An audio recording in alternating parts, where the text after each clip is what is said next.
निदिया का मातल दुल्हा झुकी झुकी जाई रे। निदिया का मातल दुल्हा झुकी झुकी जाई रे।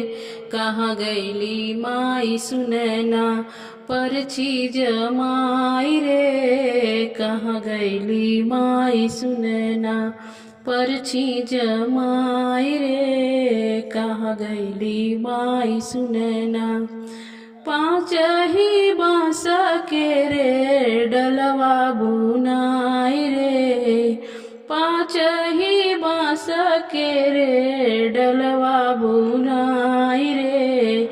चांदन काजर लाए परछी जमाई रे। चादर काजल लाई परछी जमाई रे। चंदन काजर लाई।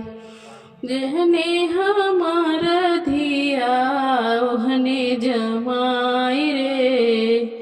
जेहने हमार धिया ओहने जमाई रे।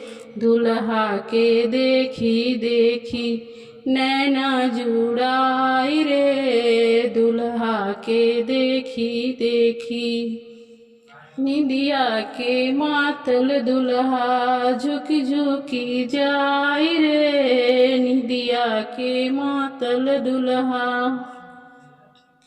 सोने का कलसिया में कलसा धराई रे। सोने के कलसिया में कलसा धराई रे।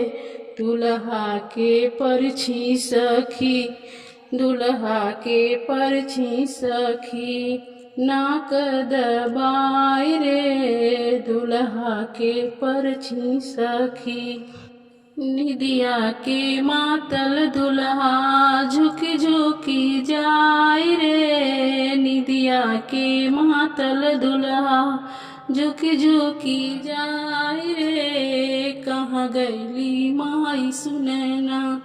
कहाँ गईली माई सुनैना परछी जमाई रे। कहाँ गईली माई सुनैना परछी जमाई रे। कहाँ गईली माई सुनैना।